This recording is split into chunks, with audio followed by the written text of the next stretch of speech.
Alors aujourd'hui, je vais faire une introduction assez longue avant d'aborder le thème principal. Et le thème principal, vous verrez, vous connaissez les passages par cœur. Je vais d'abord commencer par donc, mon introduction sur le temps. Probablement ce matin, peut-être hier, vous vous êtes dit un moment, est-ce que je vais avoir le temps de? Ou alors, comment est-ce que je vais organiser ma journée? Ou quand est-ce que je vais pouvoir faire ça? Ou alors, j'ai envie de faire ça si j'ai le temps. Euh, ou alors, peut-être vous dire, aujourd'hui, j'ai le temps de faire telle ou telle activité, telle ou telle distraction, tel ou tel travail. Dans mon travail aujourd'hui, on m'a dit qu'il fallait que tout soit prêt à temps. On parle beaucoup du temps.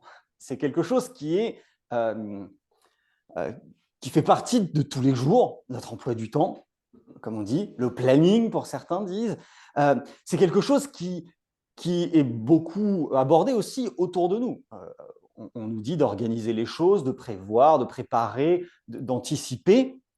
Et même dans l'Église, on nous dit racheter le temps. Faites attention au temps qui passe. Veillez sur le temps que vous avez. Et finalement, le temps, on en a besoin comme référentiel, pour se situer dans la journée, dans le mois, dans l'année, etc. Et le temps, on le divise en plein de choses. Par exemple, si je vous demande combien de temps faut-il pour cuire un œuf dur, vous allez me dire quelques minutes. Le temps, on le divise en heures. Par exemple, lorsqu'on parle d'un trajet en voiture. Le temps, on le divise en jours. Par exemple, lorsqu'on parle de travaux. Si je veux repeindre ma maison, combien de jours ça va me prendre? Le temps, on le divise en mois. Par exemple, combien de temps l'enfant va mettre pour apprendre à marcher? Le temps, on le divise en années. Combien d'années vais-je passer dans mes études, ou dans cette maison, ou dans ce travail? Le temps, on le divise en siècles. Combien d'années depuis la découverte des Amériques? Combien de siècles depuis la découverte des Amériques? Le temps, on le divise en millénaires. Combien de millénaires depuis que Jésus a marché sur cette terre? Vous allez me dire, à chaque fois que je vous ai donné un de ces mots, minute, heure, etc., vous voyez immédiatement de quoi il s'agit.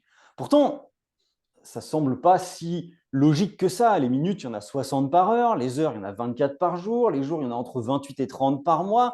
Euh, voilà, les mois, il y en a 12 par an. Il n'y a rien qui est systématique. Pourtant, on a divisé le temps en petites fractions parce qu'on a besoin de se référer à quelque chose. Et finalement, on pourrait se poser la question, c'est quoi le temps? Qu'est-ce que c'est? On dit le temps qui passe, on dit le temps qui s'écoule parfois. Le temps, alors j'ai trouvé deux définitions, une un peu plus scientifique et une un peu plus philosophique. Je trouve que les deux sont intéressantes. La définition scientifique, c'est la mesure de la durée qui se base sur des phénomènes périodiques et qui dépendent de l'observateur. Ça paraît compliqué comme ça, mais en gros, on mesure la durée par rapport au Soleil. La quasi-totalité de notre système de temps est basée là-dessus. La Terre tourne sur elle-même, ça fait un jour, on sait que le jour est passé quand le Soleil descend. Et le jour se lève le lendemain. Et on se base sur des événements périodiques, les saisons, l'été, l'automne, l'hiver, etc. Et ça dépend de l'observateur. Il y a des régions où il n'y a que 2 saisons. Nous, on en a 4, enfin, plus ou moins.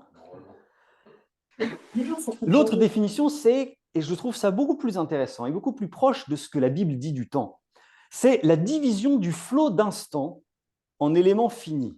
C'est pareil, c'est peut-être des mots compliqués, mais finalement, toujours pour cette question, qu'est-ce que c'est que le temps? Qu'est-ce que la Bible nous dit du temps d'ailleurs? La Bible, elle nous dit que le passé est révolu. Le passé n'existe plus, c'est terminé. Ce que j'ai fait ce matin, vous aussi probablement, vous êtes levé, vous avez peut-être pris un petit déjeuner, vous avez peut-être pris une douche, vous êtes habillé. Là maintenant, c'est fini. Je ne peux pas revenir en arrière. J'ai les conséquences de ce que j'ai fait. Voilà, j'ai mis ces vêtements, mais je pourrais décider de changer, mais je ne peux pas revenir sur ce que j'ai fait ce matin. Le passé n'existe plus. Il est passé. Et c'est la Bible, hein, elle nous dit ça, et d'ailleurs, on l'a chanté ce matin. Fini le passé. Le passé n'existe plus. Alors oui, on a les conséquences du passé, mais il n'existe plus, et vous ne pouvez rien faire pour le changer. Donc le temps, ce n'est pas le passé, ça n'existe pas le passé. Le futur, ça n'existe pas non plus. Ça paraît bizarre de dire ça, mais je peux me préparer. Par exemple, je peux anticiper. Demain, je vais faire des courses. je peux mettre des sacs dans ma voiture, je peux faire ma liste de courses. Mais est-ce que demain, j'irai faire des courses? J'en sais rien. Peut-être que le temps me manquera. Peut-être que le magasin va brûler. Je ne sais pas en fait. Je ne peux pas prévoir. Je peux me préparer. C'est vrai, c'est important. Mais je ne peux pas savoir ce qui va se passer demain. Donc finalement, le futur n'existe pas non plus. La seule chose qui existe, c'est l'instant présent.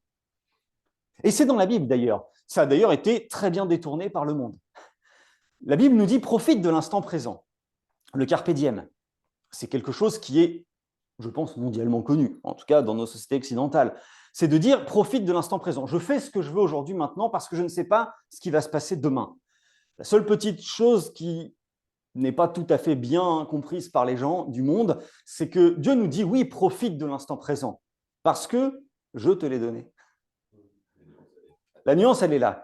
Le monde veut profiter de l'instant présent parce qu'il ne sait pas de quoi demain sera fait. Oui, la Bible nous dit ça, mais ce n'est pas tout à fait la même chose que de considérer l'instant présent comme précieux parce que c'est Dieu qui me le donne.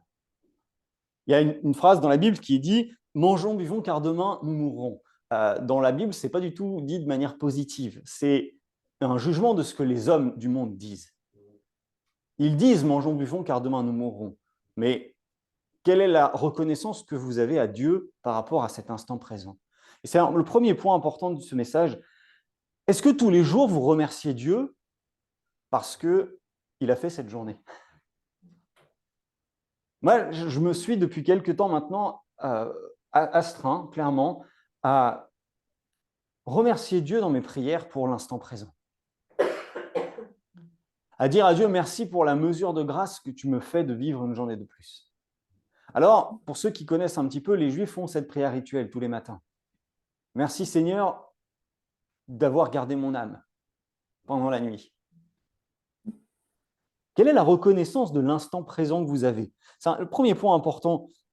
Mais pour revenir à mon thème de cette introduction, le temps finalement c'est quoi? S'il n'existe que l'instant présent, pour nous le temps est important. Le temps a une valeur élevée. Mais aux yeux de Dieu, Dieu lui-même nous parle du temps. Il dit, au moment de la création, il y eut un soir, il y eut un matin. Pourquoi est-ce que Dieu nous dit ça? Il aurait très bien pu dire, j'ai créé le soleil, j'ai créé la lune, j'ai créé les étoiles, j'ai créé la terre, j'ai créé les eaux, j'ai créé... Ça aurait été vrai aussi. Mais il précise, le premier jour, il y a eu un soir et il y a eu un matin. Pourquoi? Parce que Dieu sait que nous avons besoin d'une référence. On a besoin de se situer par rapport à quelque chose, d'avoir un référentiel, quelque chose qui nous permette de définir où nous sommes. Pourtant, pour Dieu, qu'est-ce que c'est le temps? Pour Dieu, le temps, ça n'existe pas. Le temps, littéralement, c'est une invention de l'homme pour mesurer la succession des instants présents qui passent. C'est tout. Pourquoi est-ce que je dis ça? Je vais vous donner deux exemples, un très mondain et un qui est écrit dans la Bible. Si jamais j'achète 10 tonnes de pommes de terre et que je les mets dans mon salon, vous allez me dire, ça sert à quoi? Ça prend de la place, c'est volumineux, il y en a beaucoup, c'est important, il y en a partout, enfin, ça n'a pas de sens. Si par contre je compare ces 10 tonnes qui sont dans mon salon à la production de la Seine-Maritime, bon, c'est pas tant que ça. Et si je la compare à la production de toute la France, c'est presque rien. Et si je la compare à la production du monde entier, bon, on ne va même pas les compter. On pourra dire, bah voilà, le monde a produit tant de pommes de terre cette année, puis les 10 tonnes que j'ai achetées, bon, on s'en fout parce que de toute façon, c'est presque rien. Dans la Bible, il y a une phrase, un verset qui nous parle justement de cette quantité négligeable. C'est dans Apocalypse au chapitre 18, verset 23, il est dit que la Babylone, des temps de la fin, est responsable de la mort de tous les saints. Et on pourrait se dire, mais pourquoi? L'Empire romain, ce n'est pas la Babylone des temps de la fin, parce que l'Empire romain n'existe plus, il a été détruit. Pourtant, les Romains, ils ont massacré des chrétiens. Bah, en fait, c'est cette notion de quantité négligeable. C'est peut-être un peu violent de dire ça comme ça, mais cette Babylone des temps de la fin aura tué tellement de saints que tout le reste, on ne pourra même pas les compter, parce que ce sera rien du tout. Et bien pour Dieu, le temps, c'est la même chose. Qu'est-ce que c'est que 1000 ans, 1 million, 1 milliard d'années. 1 milliard d'années, ça nous paraît incalculable. Face à l'éternité, ce n'est rien. Ça n'existe pas. C'est comme si vous passez la porte et il y a un courant d'air. Il est terminé. Il n'y en a plus. C'est fini. Vous pouvez plus, vous vous en souvenez même pas. Vous y prenez même pas garde. Parce que c'est quelque chose de tellement infime par rapport à l'immensité. Le temps, pour Dieu, à un détail près. L'histoire de l'humanité, pour Dieu, à un détail près, ce n'est rien. Qu'est-ce que quelques années de notre vie par rapport à l'éternité? Mais Dieu nous aime. Est-ce que vous prenez conscience de l'importance de l'amour de Dieu? Dieu, il nous dit qu'il aime chacun d'entre nous, au-delà de tout. Un amour tel qu'il s'est fait homme et qu'il a donné sa vie pour nous. Ça paraît, rien que le fait que Dieu se fasse homme, c'est déjà une folie. C'est déjà quelque chose qui n'a aucun sens. Et il nous a tellement aimés qu'il a donné sa vie pour nous. Alors qu'à ses yeux, Dieu n'a pas de commencement, n'a pas de fin. Qu'est-ce qu'un milliard d'années face à l'éternité? C'est rien. On ne va même pas le compter. On ne va pas compter une éternité plus 1 milliard d'années. Ça n'a pas de sens. L'amour de Dieu, il est tellement immense que nos quelques années de vie ont une valeur extraordinairement élevée à ses yeux. Cette introduction était peut-être un peu longue, mais c'était vraiment pour essayer de vous amener à essayer de prendre conscience l'importance de l'amour de Dieu, l'immensité de l'amour de Dieu pour nous. Et c'était de ça dont je voulais parler ce matin, l'amour de Dieu. Il y a 2 passages dans la Bible qui parlent de l'amour de Dieu. L'amour agapé, c'est le mot qui est traduit par amour, un des mots qui est traduit par amour depuis le grec. Et ces 2 passages, vous les connaissez par cœur. Peut-être que vous ne savez pas les citer, certains en seraient tout à fait capables, j'en suis convaincu. Mais il suffira que je vous donne 1 ou 2 mots et puis vous pourrez immédiatement compléter dans votre tête la suite. Mais avant de lire ces passages, est-ce que vous connaissez les mots qui sont en grec qui veulent dire amour? Parce qu'il y en a plusieurs en grec qui veulent dire amour. Est-ce que vous savez combien il y en a? Alors, on me dit 3. Effectivement, on a le plus souvent en tête qu'il y a 3 mots qui signifient amour et qui sont traduits par amour en français du grec. En réalité, il y en a 5. Le premier, c'est très connu et c'est l'opposé absolu de l'amour agapé. C'est Eros. Alors, dans notre connaissance, on considère Eros comme l'amour-passion. En réalité, c'est l'amour-désir, l'amour-convoitise. C'est effectivement lié à l'amour-passion, mais c'est l'amour-convoitise, désir. Et dans la philosophie grecque, c'était l'amour de l'homme qui cherche à s'élever. Ça, c'était le premier mot. Le deuxième mot, c'est philia, aussi très connu, l'amour-amitié, camaraderie, si vous voulez. C'est dans un contexte de relation non sentimentale. Et j'ai trouvé que cette définition, qui n'est pas tout à fait juste, mais qui donne un bon exemple, c'est l'amour social. Et je trouve que c'est assez joli comme interprétation. C'est-à-dire un ami, un collègue de travail, un voisin, quelqu'un que vous appréciez, avec qui vous aimez parler. Voilà, il n'y a pas de relation sentimentale, ce n'est pas quelque chose de très fort, mais c'est un ami. C'est l'amour philia, c'est l'amitié. Ensuite, il y a philotia ou philosia, je ne suis pas très bon en grec, c'est l'amour de soi. Voilà, ça parle de soi. C'est l'amour de soi, je m'aime moi, point. Voilà. Ensuite, il y a l'amour storge. Alors ça, c'est pareil, je ne suis pas sûr de la prononciation. C'est l'amour familial. Là, c'est, disons, l'amour d'un parent pour son enfant. Un amour fort, qui n'est pas sentimental, qui n'est pas charnel, qui n'est pas dans la passion, mais un amour fort, un attachement important. C'est un terme qui a été aussi utilisé pour l'amour, l'amitié forte entre 2 personnes, des très très bons amis, très très proches. Et il y a l'amour agapé, qui est l'amour inconditionnel, immotivé, l'amour désintéressé, l'amour sacrifice. Et ce n'est pas un mot qui a été inventé par les apôtres, c'est quelque chose qui existait déjà en grec et qui a été utilisé parce que c'était le bon mot, justement. Et c'était littéralement, dans la philosophie grecque, l'amour de Dieu qui s'abaisse auprès de l'homme. Et alors, vous trouverez dans certaines Bibles que c'est traduit par charité. C'est très simple, c'est parce qu'en fait, en latin, le mot qui correspond à agapé, c'est caritas, qui a donné charité. C'est pour ça que parfois, on n'a pas marqué l'amour, mais on a marqué la charité dans la Bible. Et je trouve que c'est une très bonne traduction, en l'occurrence. La charité, c'est quelque chose que l'on fait envers l'autre sans rien attendre en retour. Et c'est de ça dont il est question. C'est ça l'amour de Dieu. Qu'est-ce que c'est l'amour agapé? C'est l'amour désintéressé, l'amour qui se sacrifie. Alors, un des deux passages de la Bible qui parle de l'amour de Dieu, l'amour agapé, vous le connaissez très bien, je disais à Marc ce matin, je vais vous donner les 3 premiers mots. Si je parle, exactement, si je parle les langues des hommes et même celles des anges. 1 Corinthiens 13. D'ailleurs, dans 1 Corinthiens 13, il y a un passage qui a été appelé par l'Église catholique l'hymne à l'amour. Je vais lire le chapitre entier assez rapidement. Je vous demande simplement d'écouter. Écoutez simplement ce que je dis et essayez de, voilà, de vous rappeler qu'on parle de l'amour que Dieu a pour les hommes. En tout cas, le mot agapé, c'est l'amour désintéressé, l'amour sacrifice.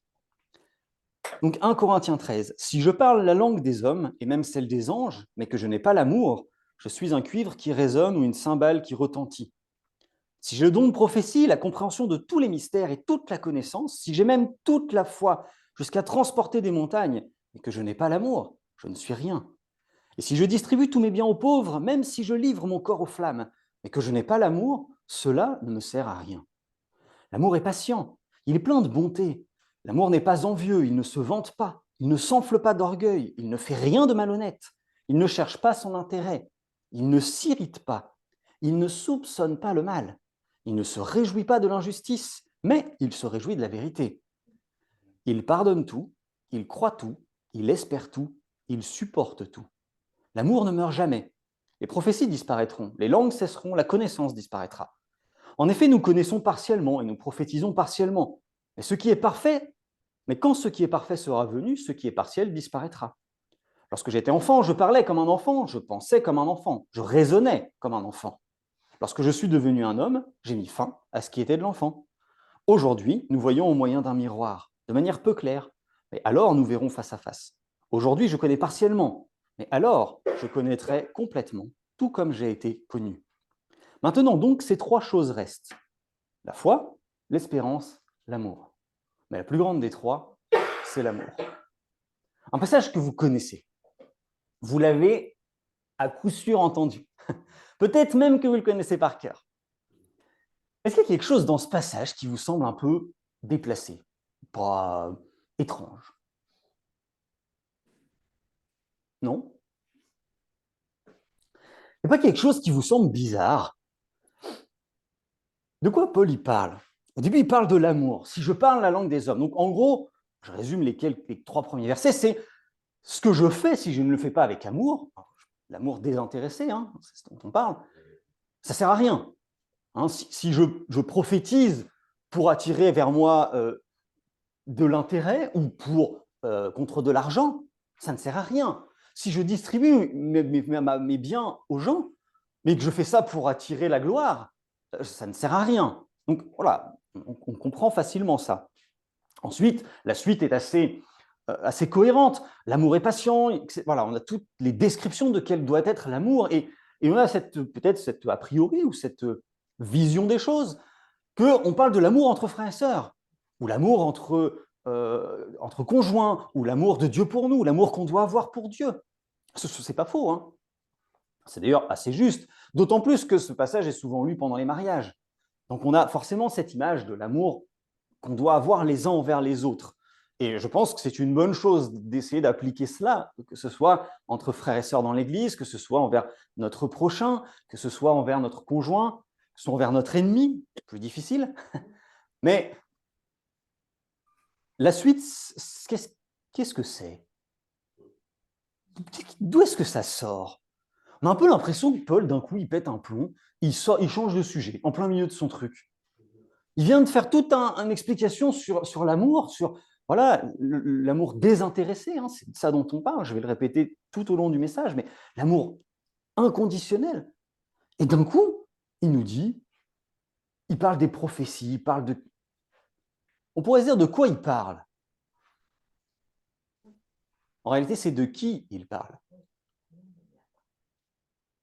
Qu'est-ce que c'est l'amour?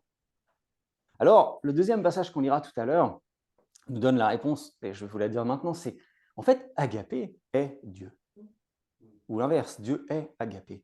C'est-à-dire que lorsqu'il est écrit dans ce passage, à chaque fois qu'il est question de l'amour, on pourrait le remplacer par Dieu. Et là, ça fait plus sens par rapport à la fin. Si je parle la langue des hommes, et même celle des anges, mais que je n'ai pas Dieu en moi, sous-entendu, je ne suis rien. Dieu est patient, Dieu est plein de bonté. Dieu n'est pas envieux. Dieu pardonne tout. Il croit tout, il espère tout, il supporte tout. Et effectivement, après on comprend pourquoi il dit un jour, tout passera. Pourquoi il parle de cette prophétie de j'étais un enfant, je deviens un adulte, je comprendrai les choses de manière différente, parce qu'on parle de Dieu en fait. On ne parle pas d'une relation, on ne parle pas d'une interaction, on ne parle pas de quelque chose qui dépend d'une communication entre deux personnes, entre moi et Dieu. On parle de Dieu. Alors, bien sûr, c'est juste de lire ce passage en voyant l'amour fraternel, l'amour qu'on doit avoir envers Dieu. C'est fait partie des commandements. Aime Dieu et aime les gens. Aime ton prochain. C'est les commandements que Dieu nous a donnés. Mais effectivement, on parle de Dieu, littéralement. J'avais parlé dans un message des faces de Dieu. Dieu est justice, Dieu est bonté, Dieu est amour. Et le deuxième passage, certaines personnes le connaissent tout aussi par cœur, Mathilde particulièrement, puisqu'on l'a chanté quand on était enfant. 1 Jean 4, 7 et 8. Bien-aimés, aimons-nous les uns les autres, car quiconque aime est né de Dieu et connaît Dieu. Mais celui qui n'aime pas ne connaît pas Dieu, car Dieu est amour. Et le mot pour amour, c'est agapé. Et d'ailleurs, dans ce deuxième passage, qu'on va aller voir, dans 1 Jean, chapitre 4, à chaque fois qu'il est question, qu'il est écrit le mot amour, le mot aimer, le mot bien-aimé, c'est agapé et ses déclinaisons. C'est-à-dire que si on le fait un peu de manière, on va dire, ironique, c'est bien-aimé, c'est déjà agapé. C'est déjà un terme qui est décliné d'agapé. Donc déjà, c'est même pas bien-aimé en fait qui est écrit. On s'adresse à ceux qui ont déjà cet amour désintéressé pour les autres. Ayons cet amour désintéressé les uns pour les autres, car l'amour désintéressé vient de Dieu. Si on remplace agapé par Dieu, c'est vous en Dieu, pratiquez l'attitude de Dieu les uns envers les autres, car Dieu vient de Dieu. Bon, ça fait un peu incompréhensible, mais finalement, c'est ça dont il est question. Lorsque Jésus dit les deux plus importants commandements, c'est aime Dieu et aime ton prochain. C'est de cet amour dont il parle. L'amour qui se donne, l'amour sacrifice. Et je l'ai dit au début, mais c'est extrêmement important. C'est un amour qui est tellement immense qu'il n'est pas possible de le décrire. Notre vie, c'est un grain de poussière par rapport à Dieu. Et pourtant, il nous aime tellement qu'il a donné sa vie pour nous. On pourrait imaginer, voilà, si je vous dis, vous visualisez la table de votre salon et il y a un grain de poussière dessus. Et alors? Vous n'allez même pas le voir, vous n'allez même pas y prendre attention, vous n'allez même pas vous rendre compte qu'il existe. Et c'est encore trop petit comme comparaison pour comparer Dieu à nous. Et pourtant, c'est comme si ce grain de poussière, c'était la chose la plus importante de votre vie. La chose qui a le plus d'intérêt, qui centralise toutes vos pensées. toute votre affection, toute votre attention. Alors, dans ce passage de 1 Jean, on ne va pas tout lire, mais Jean nous explique un petit peu ce que c'est que l'amour. Ces versets qu'on vient de lire, les versets suivants, il nous dit que, verset 10, « Cet amour consiste non pas dans le fait que nous avons aimé Dieu, mais le fait que lui nous a aimés et qu'il a envoyé son Fils comme victime expiatoire pour nos péchés. » Je trouve qu'il est fort, Jean, parce qu'en une phrase, il résume l'Évangile quand même. C'est assez intéressant.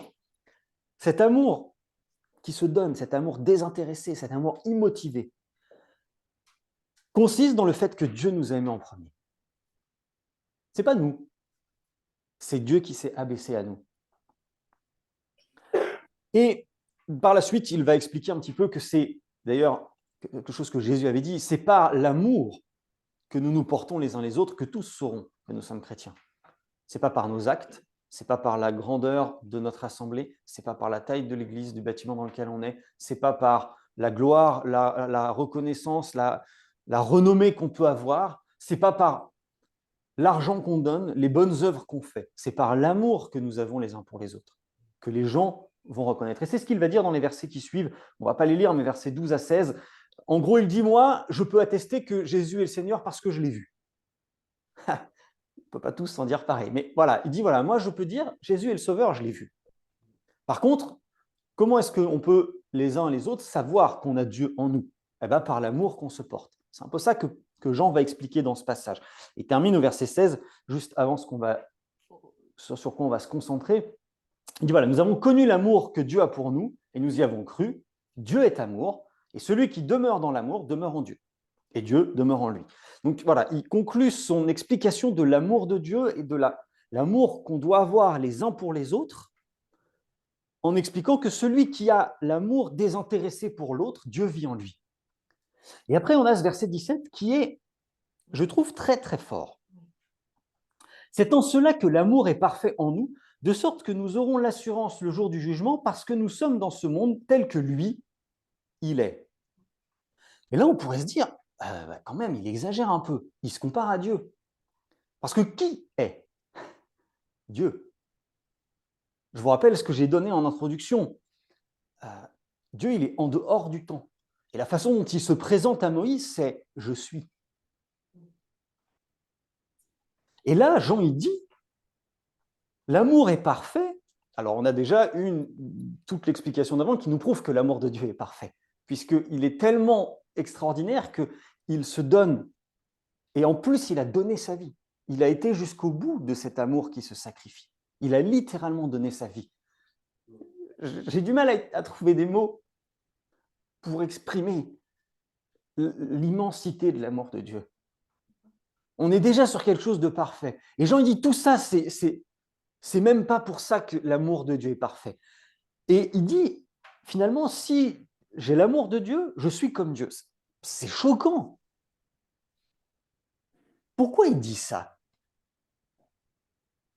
Si Dieu vit en moi, j'ai pas de crainte le jour du jugement. Dieu, il vit en moi. S'il vit en moi, je suis. Pas moi, bien sûr, mais parce que Dieu vit en moi. Dieu, c'est je suis. Dieu, il n'est pas lié au temps. Il n'est pas lié à ce monde. Et c'est pour ça que c'est ça que ça signifie ce verset. Parce que nous sommes dans ce monde tel que lui. Nous sommes, si Dieu vit en moi, je suis un passager. Et le jour du jugement, je n'ai aucune crainte puisque Dieu vit en moi. Si celui qui est devant moi, qui me juge, vit en moi, je suis. Et c'est pour ça que Jean peut dire, l'amour de Dieu est parfait en nous, et le jour du jugement, nous sommes comme Dieu, il est. C'est extrêmement complexe, je suis d'accord, et peut-être mes mots ne sont pas très, très clairs. Prenons conscience que si j'ai l'amour de Dieu, cet amour parfait qui se donne, qui est dans le sacrifice, ça ne veut pas dire qu'il faut donner sa vie physiquement, mais c'est vraiment le sens que ça a, le sacrifice. On va reprendre simplement quelques passages de 1 Corinthiens 13. pour essayer de se remettre en tête. L'amour de Dieu est patient. Je vous rappelle que dans les relations qu'on doit avoir les uns avec les autres et avec notre prochain, ce n'est pas simplement la personne qui est devant nous, c'est à la fois notre famille, notre ami, notre ennemi. Dieu est patient, l'amour est patient. Si j'ai cet amour qui se sacrifie, je suis patient. Alors vous allez me dire, avec les amis, c'est facile. C'est plus facile. Avec la famille aussi, ça peut être plus compliqué. Avec notre ennemi, c'est déjà un peu plus difficile. Mais bon, patient à la rigueur, vous allez me dire ça. Ok. L'amour pardonne tout. Ah, c'est plus difficile déjà. Pour certains, ce sera plus difficile pour la famille. Pour d'autres, ce sera plus difficile pour ses ennemis. Quelqu'un qui ne m'aime pas, je sais qu'il ne m'aime pas. Un collègue de travail, un cousin, peu importe. Est-ce que je vais être capable de lui pardonner? Pour certains, ce sera très facile de pardonner à sa famille. Après tout, c'est la famille, on ne choisit pas la famille. Pour d'autres, ce sera plus facile de pardonner à un ennemi. En disant, voilà, Dieu me demande. L'amour croit tout. L'amour espère tout. L'amour ne soupçonne pas le mal. Là, c'est beaucoup plus difficile déjà. C'est peut-être même plus difficile pour la famille que pour les ennemis. Encore que. L'amour ne soupçonne pas le mal. Bon, c'est mon frère, c'est mon père, c'est mon cousin. Il n'y a pas de raison qu'il m'en veuille. Maintenant, c'est mon ennemi. Je sais que c'est mon ennemi. Je le sais, puisque c'est une personne qui ne m'aime pas, qui était désagréable, ou qui est agressif, ou qui peu importe. Je ne soupçonne pas le mal. Là, c'est dur. Là, c'est dur. Pourtant, c'est comme ça que Dieu il est. Je ne sais pas si vous vous rendez compte de ce que ça signifie. Dieu, il sait. Il sait qu'on n'est pas bon. D'ailleurs, il a été jusqu'à donner sa vie pour nous. Il sait qu'on est pécheur. Il ne soupçonne pas le mal. Est-ce que vous vous rendez compte? Ça veut dire que l'amour que Dieu nous porte est tel qu'alors qu'il sait d'expérience qu'on est pécheur, il ne soupçonne pas le mal dans ce qu'on va faire. Il ne soupçonne pas. C'est-à-dire, c'est pas il doute, c'est pas il croit, c'est même pas un soupçon.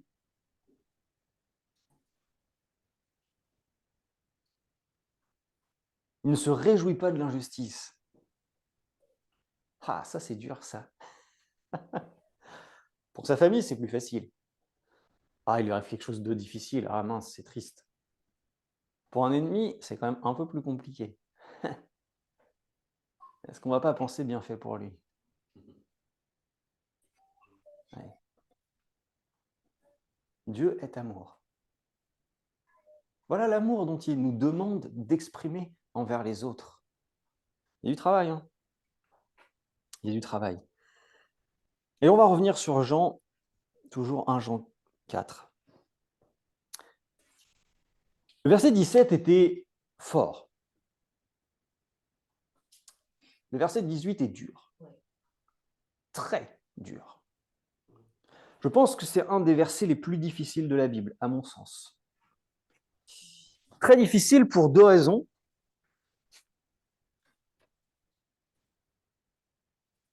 D'une part, parce qu'à appliquer, c'est pas facile. Et d'autre part, parce que ça nous met devant notre, je dirais, échec. Verset 18. Il n'y a pas de peur dans l'amour.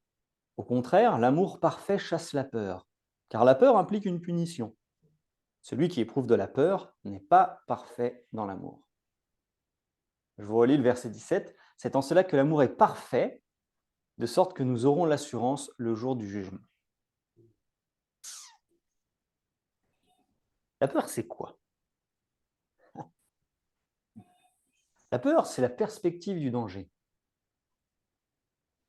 Si on réfléchit, on n'a pas peur d'une chose, on a peur de ses conséquences. Imaginons que j'ai peur des chiens. C'est pas du chien que j'ai peur, c'est que j'ai peur qu'il me morde. C'est la conséquence. Si j'ai peur de tomber malade, ce n'est pas la maladie qui me fait peur, c'est le fait d'être affaibli, ou d'être pas bien, ou de risquer ma vie. Si j'ai peur de manquer d'argent, ce n'est pas le fait de voir un zéro sur mon compte qui m'inquiète, c'est de ne pas pouvoir payer mes factures, de ne pas pouvoir acheter à manger. On va garder l'exemple du chien parce que je pense que c'est ce qu'il y a de plus parlant. Si j'ai peur des chiens, à quoi est-ce que c'est lié? Alors, ça peut être spontané. Ça peut être lié à une expérience. J'ai déjà été mordu. Et donc maintenant, quand je vois un chien, j'ai peur qu'il me morde. Ce n'est pas le chien qui me fait peur, c'est la conséquence. C'est lié à une expérience.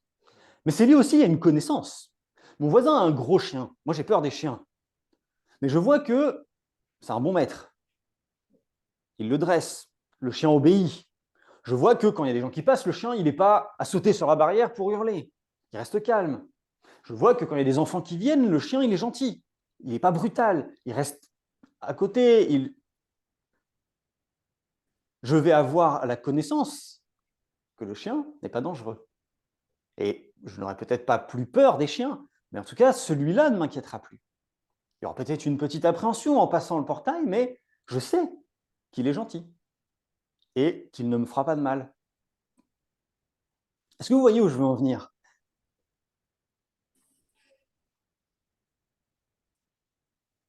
Qu'est-ce que ça signifie? Ça veut dire que j'ai confiance finalement. Peut-être pas dans ce chien, en tout cas dans son maître. L'amour ne soupçonne pas le mal. Peut-être la plus difficile des caractéristiques de l'amour de Dieu à appliquer pour nous. Ne pas soupçonner le mal. Si je vais chez des personnes que je connais, je vais chez Marc et Caz, je ne vais pas me dire ils vont mal me recevoir. Parce que je les connais. Parce que je leur fais confiance. Je vais prendre un exemple qui va vous faire sourire. Je vois Sam prendre un verre d'eau et venir vers moi. Je peux avoir peur qu'il renverse le verre d'eau en me disant il en a déjà renversé plein. À l'inverse, je peux avoir confiance en disant il ne les a pas tous renversés. Il y en a plein où il est amené et puis il n'y a pas de problème, il n'y a pas de danger. Vous voyez un petit peu qu'est-ce qui va marquer ma réaction, mon expérience et la confiance que j'ai dans un événement. Pourquoi? Parce que j'ai appris à faire confiance. Si on revient sur cette histoire du gros chien, j'ai appris parce que j'ai vu, parce que j'ai expérimenté, parce que j'ai passé du temps que ce gros chien, il n'est pas dangereux. Vous voyez où je viens?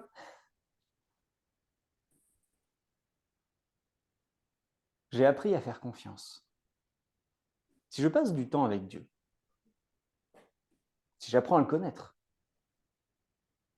si je vis avec Dieu, si Dieu vit en moi, j'apprends à lui faire confiance. Et donc, je n'ai plus peur. De quoi ai-je peur? On peut avoir peur de plein de choses. Est-ce que vous savez quelle est la phrase la plus souvent dite dans la Bible?